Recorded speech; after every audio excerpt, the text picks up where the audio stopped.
A full view of a place with a glass frame. Signs on the street describe where things are. Shops along the street with witty names and nice landscaping. A mechanical bird in a cage.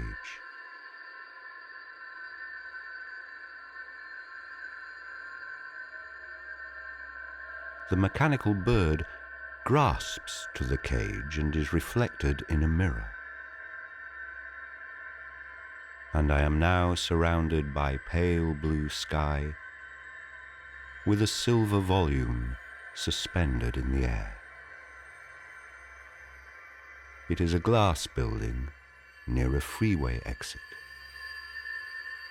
A see-through building with a collection of machines inside. How many times have I been here? In the middle of the structure, I gazed upward and reached into the mirror. Once inside, it looked as if the entire world had been constructed a few hours ago. There were many layers of glass and steel, set up in endless rows.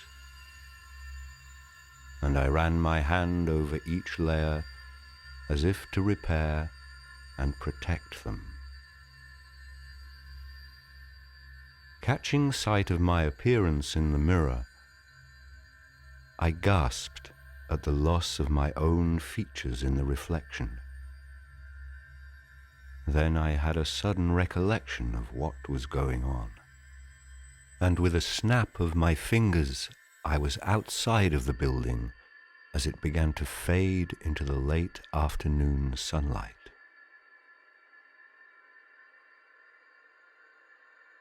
How many times have I been here?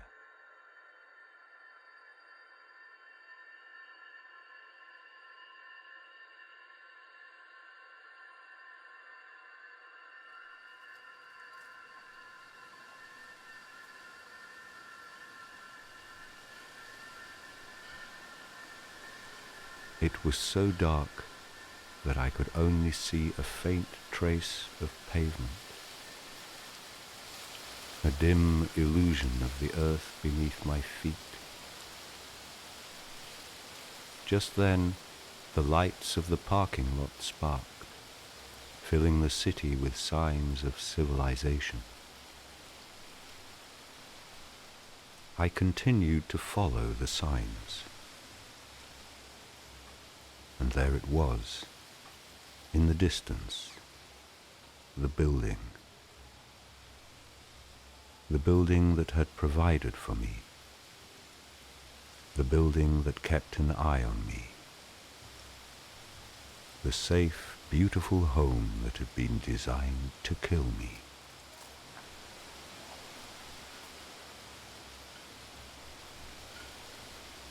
I was surprised that it was still intact. The long stretch of concrete, the brick wall, the rusted steel fence. It was enormous, much like the other structures from the late 70s. Nothing out of the ordinary. But it wasn't like the rest of them.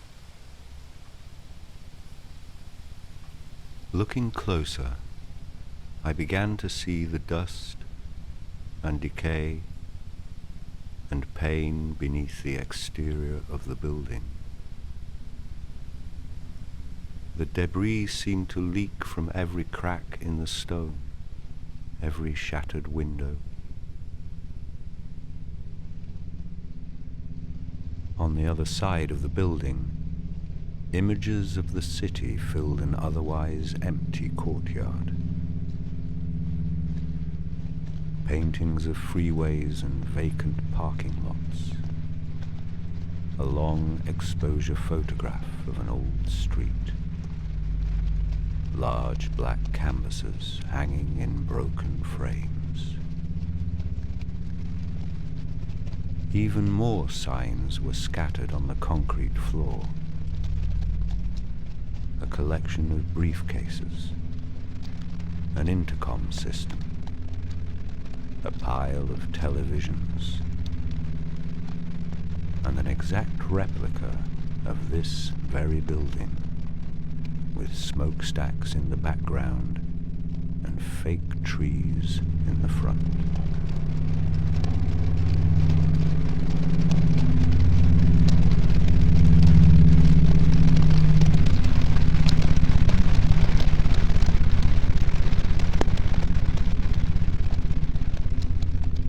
Taking a deep breath, I leaned forward and closed my eyes at the memory of those pictures, those signs.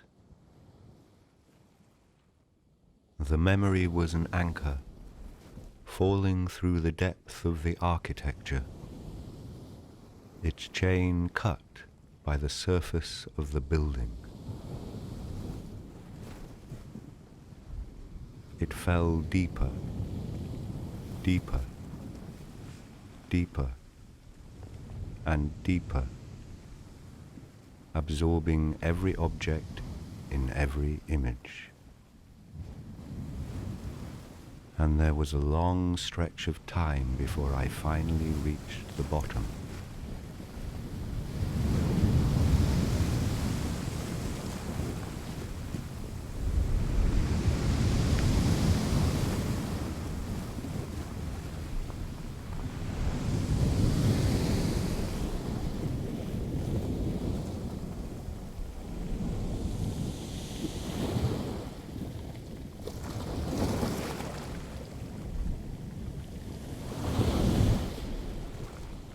At the bottom, I listened to the water as it washed over me,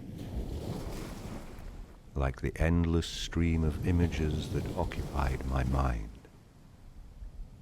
Images of the warehouse, the hospital, the convenience store, and the dried-up swimming pool all gave way to different scenes. Details of primitive dwellings and carvings in stone, old churches with intricate walls, ornate towers arranged in circles like astrological clocks, brick walls covered with black graffiti, and piles of rubble in front of destroyed buildings. Why did these pictures fill my mind? How long have I been here? What happened to me?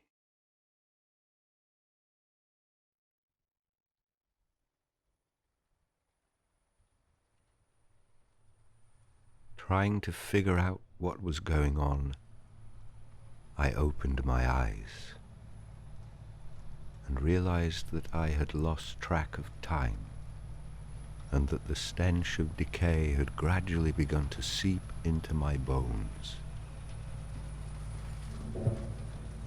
With a slight cough, I continued to search through the crumbling skeletal remains of the building, which seemed to shudder with every step.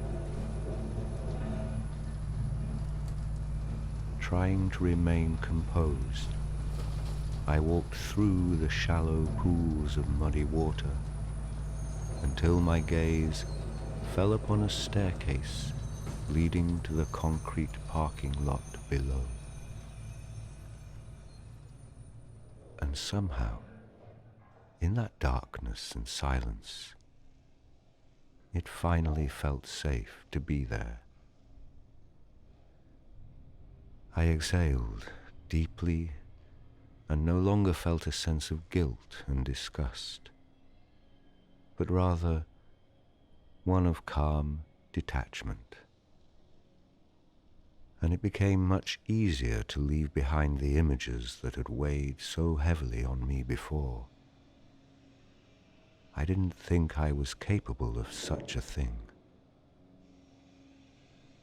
Without direction, I explored every part of the underground city, looking for evidence of what had happened to me, evidence of anything. Far beneath the architecture, I found an array of tunnels that led to even more tunnels.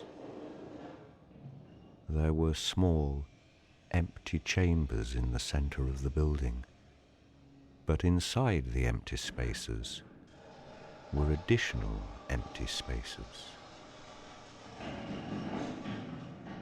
It was as if this strange construction, this isolated building, had simply melted into piles of dust.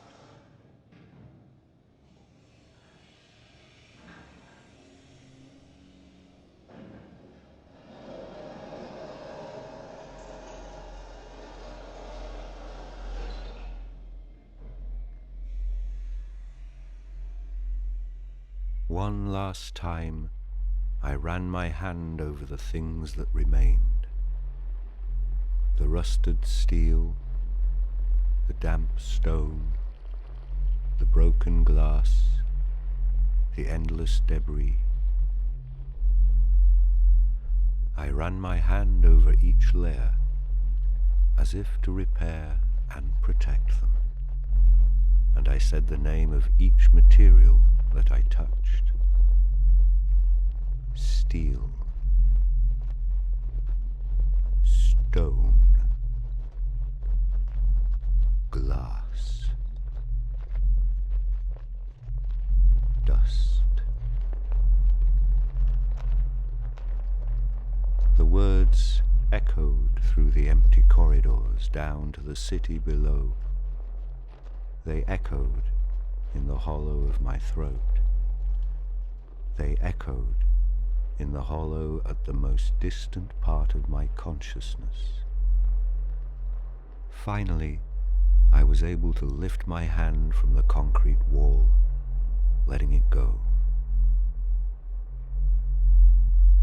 And for a moment, I thought I heard another voice coming from the far side, where the towers once stood. What's the matter? There are no more buildings here. How could you know that? How could you have believed that? Tell me what you want to believe.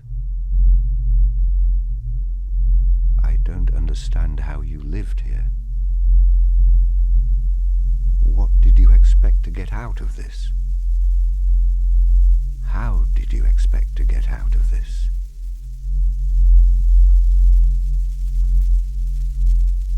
I'm sorry. Trust me.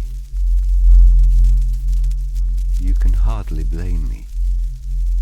There is no evidence, no evidence. No building, no building. I doubted. I never. I didn't allow. It would do. It wouldn't. It didn't. It did not. It would take hold. It had, but didn't allow, but more. It couldn't, could not. Didn't believe. No, no, no. It grew deeply, of course. It would, for, would, why, did. It wouldn't let me move.